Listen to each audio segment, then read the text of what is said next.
Do you want more?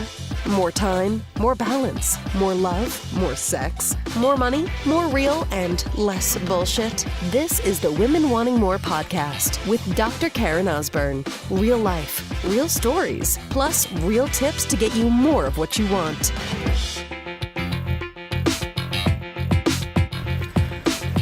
All right, sister, let's go on a walk and talk here. I haven't recorded a podcast for a while. Mostly because I do that when I'm driving in my car. If you listen to past episodes from a year plus past or ago, probably in the 200s, 200s, because we're now in the 500s, isn't it crazy? Over 500 episodes, holy shit. But I would often record them walking my son to school. Now, we don't live within walking distance of the school, so we drive. But let's talk about this today. Let's go there, okay? I'm looking back on my notes section of my phone, and I will put in there things that come to me, like things that I hear or I think, oh, that would make a good podcast episode.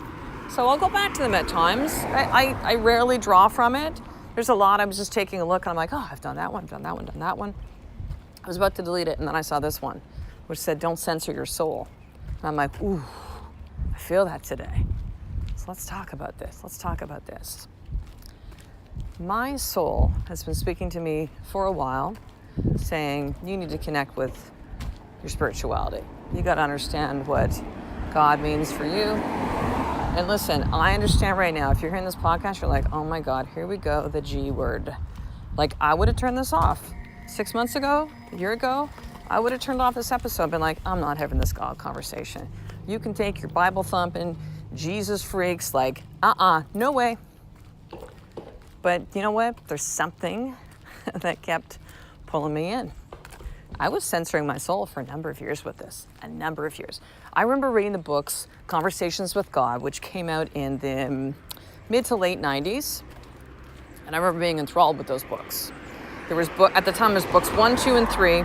And then Neil Donald Walsh, who wrote those books, his recount of it is that he had a conversation with God, and this is basically God speaking to him, which is the books. Whether you believe that or not, doesn't really matter. They're still incredible books. And then I kind of put them away in a little box, and then, that was it. Nothing from there. Because to me, I thought that spirituality and God meant religion. And I'm like, ooh, rules and regulations. Yeah, that's not me. That does not work for me. Not this girl. Okay, wait, so I'm born a sinner, but babies are beautiful and children are beautiful and pure. Like there was a lot of things that did not work for me. And so just know, this is not a conversation to denote your faith and what works for you. What works for you, beautiful. But the reason I'm sharing this story is that I censored my soul for a long, long time because of the stories that I had about religion, God. Do I even believe in that? Having life experiences like everyone's had, just go, is it really God? Like, really? Because why would this stuff happen? And why would that happen? A lot of the common questions, right? And then with the feelings that I've had over the last, really since the beginning of 2018, and just kind of feeling like, what is happening? I feel so off track. I feel like things are not coming together for me. Either like personally and let me rephrase that. Things were feeling, maybe I don't know how to describe that, sister, just off. Like everything was just like sailing and cruising, and yeah, still there was lots of challenges in there, such as life. But I'm feeling like it's like if you're sailing a ship and you're off course. That's what it felt like to me. It felt like my passion and really trying to reach you with this message beyond the podcast, so you would do something with this, right? You sign up for coaching, you join the sisterhood, you come to live event, like you do something.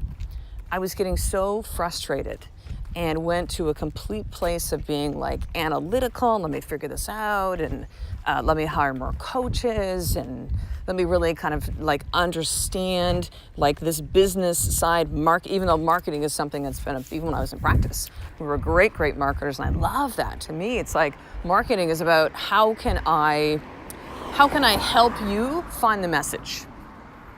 not manipulative, not, untruths, like nothing, but just kind of like, okay, cool. Like it's a game, right? Like it's like, I'm curious, like what are the words that are going to compel you to say, I'm in, like, I got to do this. I need to take care of me. But I felt like I went so off the deep end with all that stuff, and with people who are brilliant, by the way, like incredibly successful, but not me.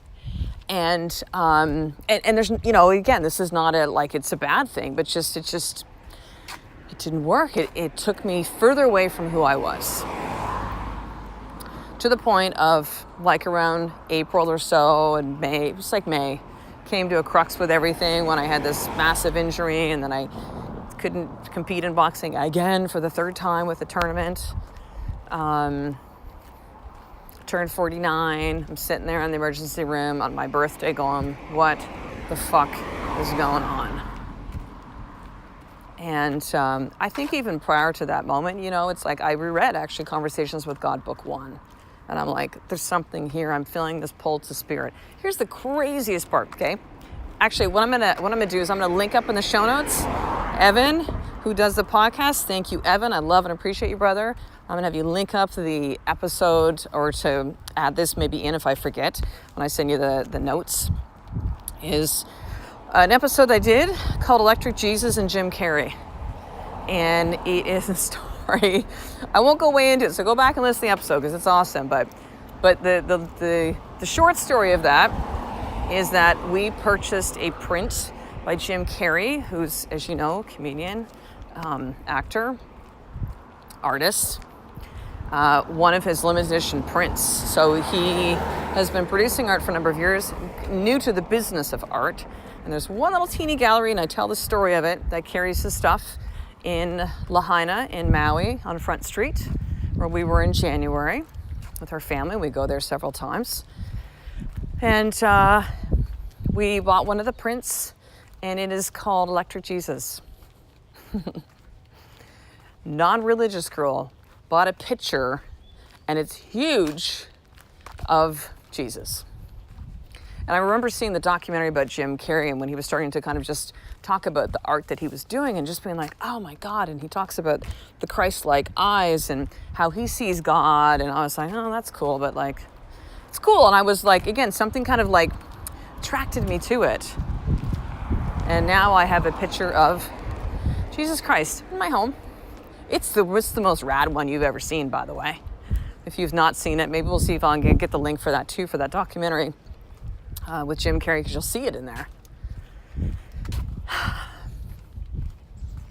But I realized a few months ago that I just had to stop censoring my soul. That this missing piece that I'm feeling in my life is, here we go, it's God. It's the missing piece. I'm absolutely certain of it now. Absolutely certain. And so what did I start to do? I'm like, all right, I don't know what this means. I don't know how to get there. I'm not about to go to a church. Like, that's not me. This feels like this is a journey for me to take on my own. And I was feeling so stagnant with business, with want to more. And I'm just like, I don't know what to do anymore. And I'm talking to Ed, and I was just like, babe, I feel like I need a break. I'm fucking tired. I'm so tired. And this is me, by the way, like, I take care of me. Like, I'm not running myself in the ground. I'm not up late at night and Sunday, that kind of crazy shit anymore. But I was just like, I'm tired. I can't keep going at this pace right now. Like, something needs to shift and change. And so I said to Ed, I'm like, I feel like I need a break. He's like, well, why don't you take that? Talked to my therapist, Daniel. He's like, why don't you just take, like, the summer off? And I'm like, I can't do that. Like, I'm literally, I've made money and worked since I've been 8 years old. I'm 49 now. So to shut off the producer in me, like, it's hard. Hard. But what I realized, I'm like, okay, I'm going to keep, the sisterhood will keep going, and I'm going to do the podcast, and then kind of like, that'll be it. And I'm writing a book right now just because that's cathartic for me to do this. And I started reading, and Conversations with God, a book called Return to Love by Marianne Williamson. Go read that book, A Return to Love. It is Marianne Williamson's, I don't want to say explanation, but I guess explanation, the way that she really sees a book called A Course in Miracles, which I'm actually reading that one next. And I'm not willing to censor my soul anymore. And it isn't if before that I was somehow like living a lie or like, there's nothing like that, right? But you know, it's like there's progression to this journey that we're on called life. And to me, this is the next step. This has been the missing piece for me. And what I'm going to encourage you to do, sisters, whatever that your soul is telling you to do, don't censor that. Don't go up into your head. Do not. Your mind is a motherfucking liar. Listen to your heart. It is what knows. It knows, it knows, it knows. And the problem is we get in the way of it. We go logically into our head and go, ugh. You know, that's what I did with God for a number of years. I'm like, well, a second, like people who have faith, no, that's people who think that like they can't take action and create their life. So they're just going to say, I'm just going to let God do it for me. Lazy.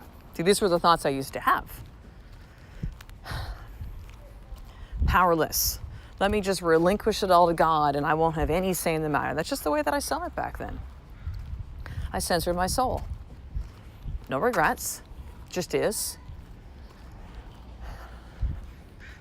But there's something for you right now, sister, where you are censoring your soul, and you got to figure out what that is. So that's your more tip for today. Where are you censoring your soul? Write this question at the top of a journal page. Where am I censoring my soul? And write. This is not a process that will become uncovered in one journal entry. Just understand that this will take some time. But the thing I want you to know, if anything in this podcast episode today, is this. You are worth it. You're worth it, sister. Give yourself the time and the space to do this. Listen, this makes you better for you, for your children, for your marriage, and a business, and for the world. Like, imagine if we all went on this path, right? Of like, let me figure out who I am and what does my soul need, and let me let God into my life so I know that like we're all in this together. We're all the same thing. What a world we would live in. And I know you think that might be kind of very, Pandora-ish and, oh, that's great, Karen. That sounds like a fucking fantasy. I know. I would have been right there with you too. But all it takes is you and the vibration that will shift in the world when more people do this, and it starts with me and it starts with you. And it becomes a ripple effect, just like those butterflies, the butterfly effect you've heard of. So there's your more tips, sister. That's it. I want you to be in the sisterhood. This is where you get to be with women who are like you on this similar spiritual, personal development, whatever you want to call it, growth journey. So here's what you do that. Head over to drkarenosborn.com/sisterhood. Number 2, newsletter, drkarenosborn.com/action guide. So you can get in on all this. And then make sure to subscribe to the podcast here, sister. Actually, I have one more thing for you today. I have around 50-ish journals that are left, free journals. You take care of a little bit of shipping. I take care of all the rest. These are limited edition, beautiful orange leather, Women Wanting More journals. And I created them almost a year ago because so many of you said like, I don't know how to journal. I'm like, okay, let me just give you a journal. And then there was this crazy thing where it's like, I got the journal. I don't know how to journal. So then I created a course for that too. And you're going to chance to be able to opt in for both those things. But to get the journal for free, head over to drkarenosborn.com/free journal. And I'll ship that to you in the next couple of weeks. So I'll talk to you in the next episode, sister. A life of more. It's just one step away from you doing the fucking work every single day and to listen to your heart, not your head. Love and appreciate you. To get the show notes of each Women Wanting More episode, including the How to Get More tip, subscribe to the newsletter at drkarenosborn.com/newsletter.